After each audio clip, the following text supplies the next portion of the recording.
We're going to break away from Nikki Haley's testimony before the UN Security Council. We have breaking news just in. The New York Times just reported that the FBI today raided the offices of President Trump's longtime attorney, Michael Cohen, seizing records related to multiple topics, including on that payment to adult film actress Stormy Daniels, alleged hush money.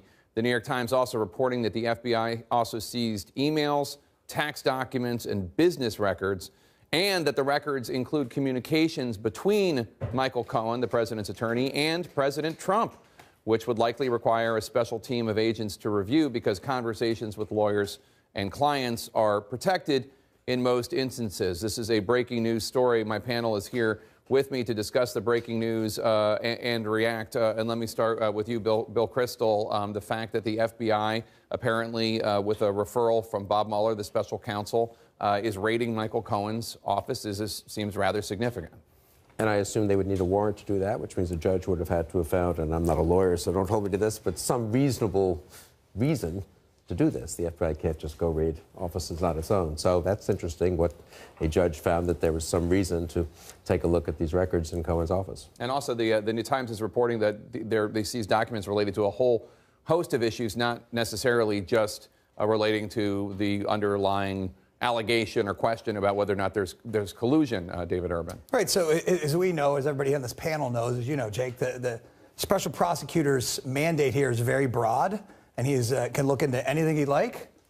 This is, he's going to turn over every rock. Bob Mueller is incredibly thorough when he did the investigation of Ray Rice. He was, when UPS packages arrived at the Ravens facility. I mean, the guy's incredibly thorough. I think that'll help when he's done here and finds there's no collusion, there's no crime committed in the fall. That'll make everybody rest that much easier. Angela Rye, your reaction to the news. Michael Cohen, the president's attorney, his office is being raided by the FBI as part of special counsel Bob Mueller's probe into a whole host of things, it looks like. Right, and I don't know if I should react to that or David's confidence in this. It's astounding. It's fake. It's fake. I'm just going to say, just so you know, I wouldn't want this to be on the air, but he doesn't believe it. An apple is an apple. Turns out an apple is an apple. So, no, I think what's interesting, I'm looking at this New York Times piece now.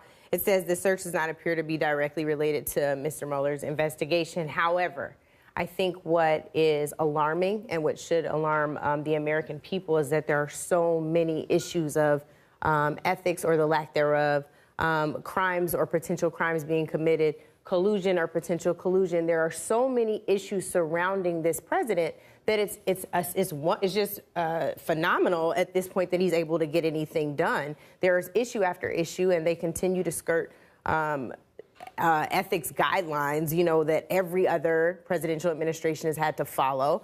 And this Cohen piece, I said, on Don's show several weeks ago, is a dark and stormy night, and this is the longest dark and stormy night we've seen in some time. It is stunning, though. Sorry to interrupt, but it is stunning, just the idea.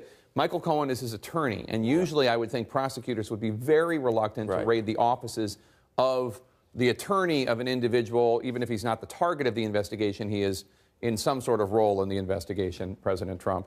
And that would seem to suggest that they have at least some suspicion, based on more than a hunch, that Michael Cohen has done something improper, because the client-lawyer relationship is generally considered fairly sacrosanct unless there is an illegality. And as you noted, as Angela noted, this originated the Southern District of New York, I believe, not out of Mueller's office. This is not from the special prosecutor. I believe the search warrant originated from the Southern District is what the article said. It says, when I read. No, after receiving a referral from the special counsel, Robert. But I think they have to go to him since he's got broader. Broader. Well, I'm not going to opine on that. I haven't. We'll bring in more lawyers to talk about this. I want to read a statement right now from Stephen Ryan. He's the lawyer for Michael Cohen. Today, the U.S. Attorney's Office for the Southern District of New York executed a series of search warrants and seized the privileged communications between my client, Michael Cohen, and his clients. I have been advised by federal prosecutors that the New York action is in part a referral by the Office of Special Counsel Robert Mueller.